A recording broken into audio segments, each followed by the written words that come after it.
पाकिस्तान और भारत के DGMOs का राबिता कशीदगी में कमी पर इत्तफाक, अमन की ज़ानी पेशरफ्त पर अमूमी इत्तफाक राय मौजूद।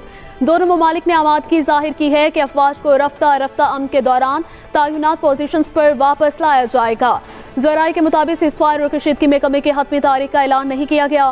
फ्रीकैन के दरमियान एक गैर रस्मी मुफाहमत मौजूद है जिसका मकसद मौजूदा महाज आरई को कम करके खिते में अमन इस्तेहकाम की बहाली है। जी देखें जी, आज पाकिस्तान और भारत के जो DGMOs हैं उनके दरमियान राब्ता हुआ है जिसमें कशीदगी के खात्मे के हवाले से बातचीत की गई है।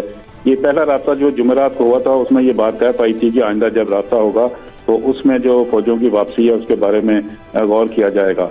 और आज फिर से दोबारा दोनों पाक भारत DGMOs के दरमियान राब्ता हुआ है जिसमें ये इत्तेफाक किया गया है कि फौजों को जो है वो पीस पोजीशन पर वापसी पर लाया जाएगा और इस बारे में पाकिस्तान और इनके जो DGMOs हैं उनके दरमियान इत्तेफाक हुआ है।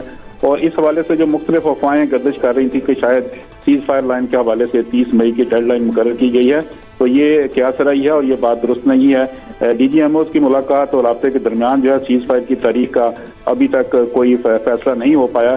ताहम इस हवाले से जो एक गैर रस्मी जो चीज़ मौजूद है उसमें ये कहा गया है कि कशीदगी का बतदरीज खात्मा किया जाएगा और फौजों की जो वापसी है वो पीस पोजीशन पर लाई जाएगी। इस बारे में दोनों DGMOs के दरमियान आज इत्तेफाक हुआ है।